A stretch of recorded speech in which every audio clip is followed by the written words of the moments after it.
추미애 전 법무부 장관이 선대위 총괄을 맡은 이낙연 총괄에게 사과하라 라고 요구를 했습니다. 뭐에 대한 사과를 요구했을까요? 함께 보시죠.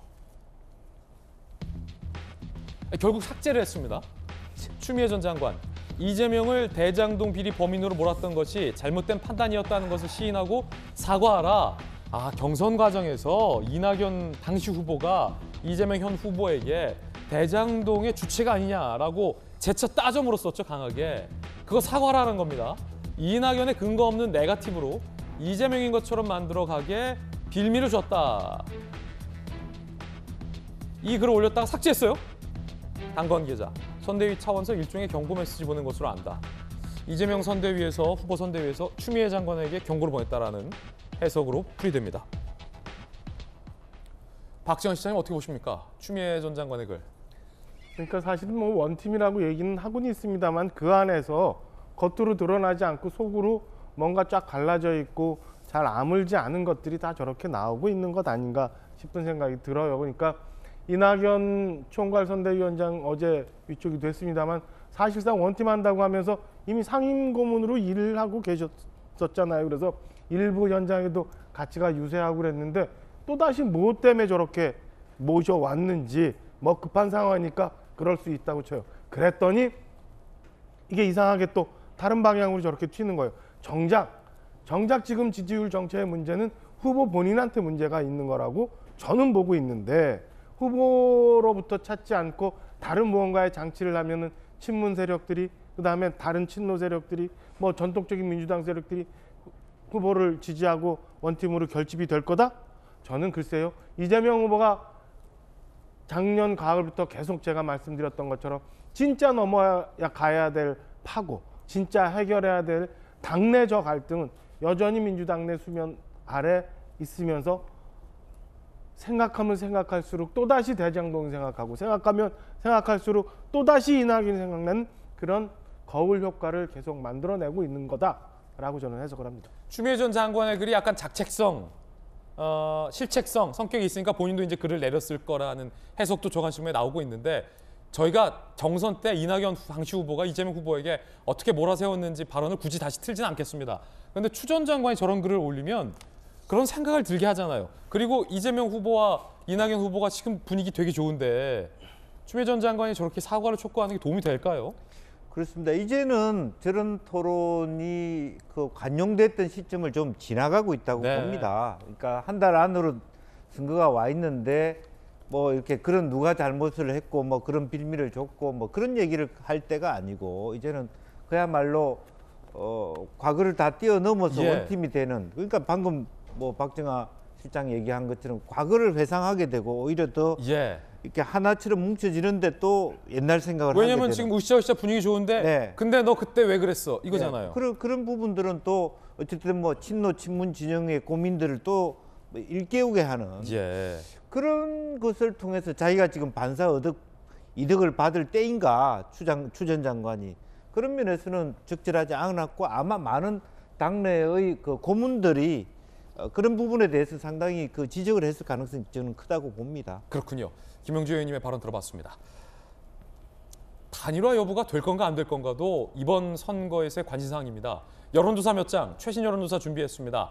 저희 돌직구쇼의 대형 미디어홀에서 지금부터 제가 직접 여러분께 브리핑해드리겠습니다. 저와 함께 이동하시죠. 자, 여러분들께서는 거실에서 편안하게 최신 여론조사 결과를 시원하게 김진 앵커의 설명 들으시면 됩니다. 자, 일단 단일화 후보 선호도 조사부터 말씀드리겠습니다. 한국갤럽 조사 결과인데 윤석열 후보가 40.6%, 안철수 후보가 50.6%에 각각 단일화를 한다면 누굴 선호하느냐라는 응답이 나왔습니다. 물론 역선택도 이 안에는 포함될 수 있다는 말씀 드리겠습니다. 넥스트 리서치는 이렇게 여론조사를 했습니다. 역시 단일화 선호도인데 윤석열 후보는 31.7%, 안철수 후보는 25.6%의 선호도 결과가 나왔습니다. 두 여론조사 결과가 좀 다소 다릅니다. 이재명 기자, 왜 달라요? 글쎄요. 너무 단도직입적이네. 왜 이렇게 다르죠? 여러 가지가 있겠죠. 지금 뭐 조금 전에 이제 김진 앵커는 역선택이 있다 이렇게 얘기를 했는데 저는 예전에도 말씀드렸던 역선택 자체를 저는 별로 이렇게 있다라고 믿지 않습니다. 그러니까 예를 들면 이재명 후보 지지자가 윤석열과 안철수 중에서 누가 덜 나쁘다라고 했을 때 그걸 반드시 역선택으로 말할 수 있느냐, 그렇진 않은 거죠. 그런 점에서 뭐 역선택이란 말보다는 어쨌든 간에 안철수 후보가 갖고 있는 어쨌든 이재명 후보도 싫고 윤석열 후보도 싫고 이런 지지층이 존재하는 거죠. 예. 그런 이제 힘이 있기 때문에 확실히 외연 확장에서는 더 앞서는 측면이 있다. 그게 지금 제가 볼 때 한국 갤럽 조사에서 나타났다고 볼 수 있는데, 반면에 또 다른 조사에서는 윤석열 후보가 앞서는 건 확실히 근데 지지층의 응집도는 확실히 윤석열 후보가 앞서고 있죠. 그런 점에서 특히나 이제 국민의힘이란 큰 제일 야당 후보이기도 하고요. 그런 점에서 글쎄요, 둘이 갖고 있는 어떤 장점이 다르다. 그런 것들이 여론조사마다 좀 다르게 나타나는 그런 현상이 있지 않나 이런 생각이 듭니다. 단일화 시의 가상 3자 대결 결과도 준비가 되어 있습니다. 함께 보시죠. 한국갤럽 여론조사 결과입니다. 자, 먼저 윤석열 후보로 단일화됐을 때 이재명 후보 39.5%, 윤석열 후보 44.8%, 심상정 후보 7.5%의 여론조사 결과가 나오는 걸로 발표가 됐습니다. 자, 그럼 안철수 후보로 단일화가 됐을 때는 어떨까요? 함께 보시죠. 이재명 후보 35.9%, 안철수 후보 45.6%, 심상정 후보 6.6%의 결과가 나왔습니다. 단일화가 되면 단일화가 된 쪽에 유리하다라는 걸 시사합니다. 단일화가 될까요? 지금부터는 이 문제에 대해서 이야기 나눠볼 텐데, 안철수 후보와의 단일화에 대해서 의외의 이야기가 나왔습니다. 안민석 의원은 민주당에 물밑으로 많은 얘기가 오간다. 이재명 후보와 안철수 후보와 단일화 얘기를 한 겁니다. 이야기 들어보시죠.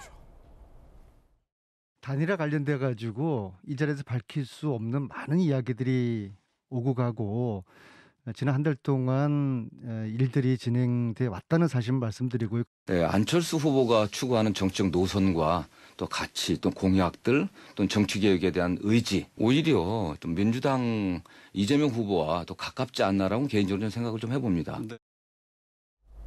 민주당 안민석 의원은 얘기할 수 없는 많은 이야기들이 물밑에서 오갔다라고 밝혔습니다. 그래서 이재명 후보는 뭐라고 답변했을까요? 나도 모르는 얘기들이 오갔냐라는 반응이에요. 들어보시죠. 보도를 보고 이런 거 하고 있나?